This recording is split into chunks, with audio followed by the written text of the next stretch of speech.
to non-Jews, but often to Jews themselves. Are Jews a race, a religion, a nation, a people, a family, a culture? Many people would say they're all of the above. And the reality is the Jewish people are all of the above except for one of those, a race. How do we know the Jewish people are not a race? Because if you look at Jews from around the world, especially if you visit the land of Israel, you'll see that Jews come in all size, shapes, and colors. And besides that fact, anyone can join the Jewish people. If it was a racial definition, you can't join a race. But being a Jew is not just a national identity, and it's not just a religious identity. It's not just like being American or French or English or Russian, and it's not just like being a Christian or a Muslim or a Buddhist. It's both. There's a national component and a religious component to the Jewish people. There is a faith, but even a Jew who's not observant, who professes to not even believe in God, is still part of the Jewish people. And there's also a national component.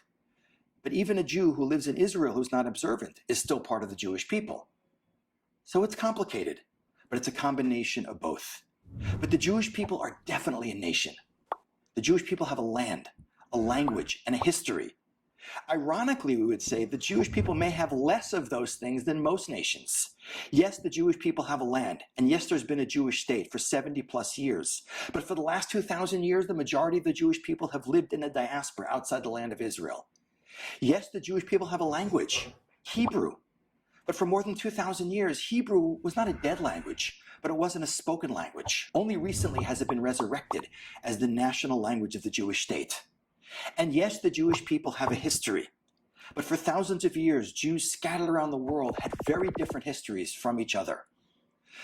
But interestingly enough, to find people as old as the Jewish people who have survived, because if you look in history books, there are many ancient people. If you read the Bible, Hyksos, Phoenicians, Assyrians, Babylonians, Mycenaeans, where are these people today? They're gone. If you want to visit them, you have to go to a museum or a history book. So ironically, the Jewish people, the Jewish nation, that has had such a crazy history and has spent so much of its time as a nation scattered around the world, is one of the oldest surviving nations on the planet Earth.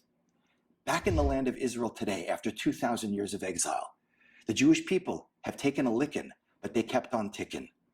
I'm Ken Spiro, and you're watching JTV.